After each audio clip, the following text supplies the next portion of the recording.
Last week, all I wanted was to turn one video into an MP3, so I did what we all do.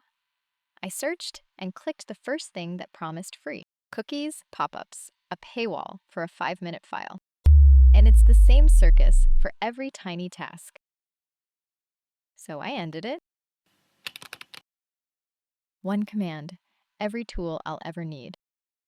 This is ScriptForge, my own little app store, except every tool runs right here on my machine. Remember that video? Let's finish what we started. I pick my file.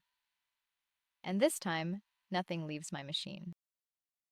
No upload bars, no countdowns, just FFmpeg quietly doing its job. And there's my MP3 saved straight to my Mac. No circus.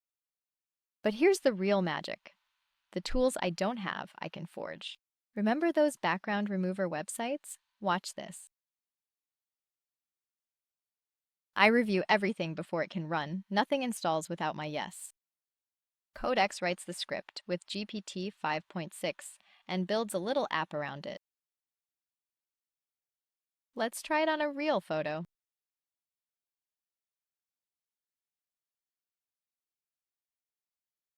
Gone. Nothing uploaded, nothing paid.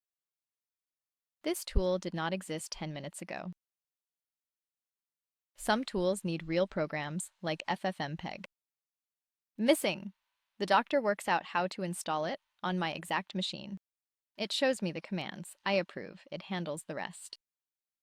When approval later, FFmpeg is ready and the toolkit just works. Remember the duplicate finder? My friend saw it and wanted it too, so I exported it. One tiny file.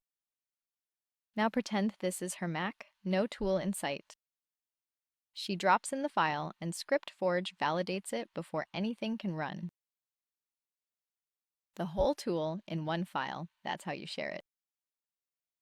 Converters, downloaders, cleaners, makers.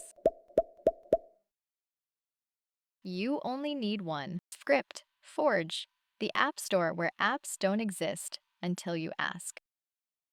So, how is ScriptForge built? Powered by Codex and GPT 5.6 Sol. It designs the manifest, picks the layout, locks secrets in AES 256, and writes all 132 tests.